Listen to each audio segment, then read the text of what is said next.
આજે આપણે બનાવીશું દાડમનો જ્યુસ।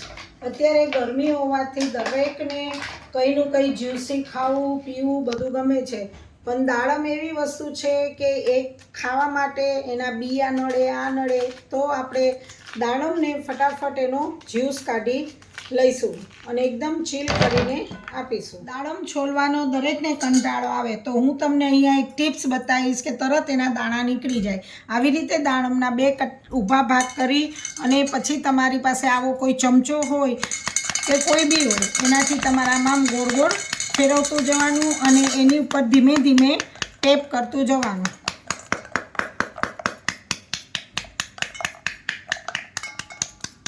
તમે જોઈ શકો છો કે કેટલા સરસ દાણા ફટાફટ નીકળી ગયા છે।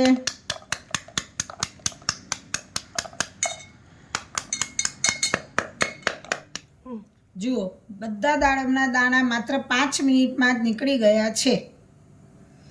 હવે આની અંદરથી આવો બધો કચરો છે એ તમારે હાથથી થોડો વીણી લેવાનો।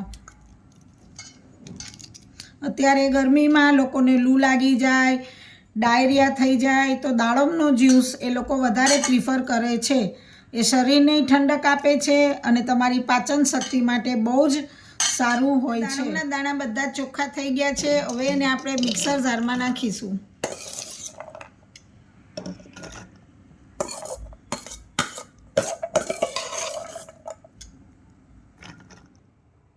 જ્યુસને ટેસ્ટી અને મસ્ત બનાવવા માટે સંચળ મરી પાવડર નાખો।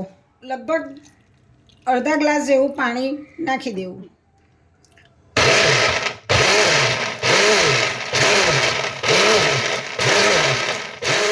દાડમનો જ્યુસ કાઢતી વખતે મિક્સર આવી રીતે ખોલબંધ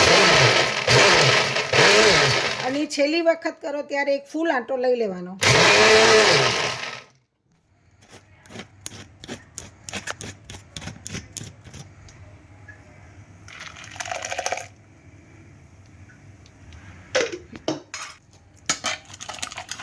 આમાં જોઈ લો તમે, દાડમના બંદરના જે દાણા બિયા છે એ બધા એમના એમ રહ્યા છે અને બધો પલ્પ સરસ રીતે ક્રશ થઈ ગયો છે। આ કોઈ બી જ્યુસ, દાડમ, મોસંબી, કોઈ બી જ્યુસ કાઢવા માટે હંમેશા આ સ્ટીલની ગળણીનો જ ઉપયોગ કરવામાં આવે છે। માત્ર 10 મિનિટની અંદર મસ્ત ચીલ દાડમનો જ્યુસ તૈયાર છે।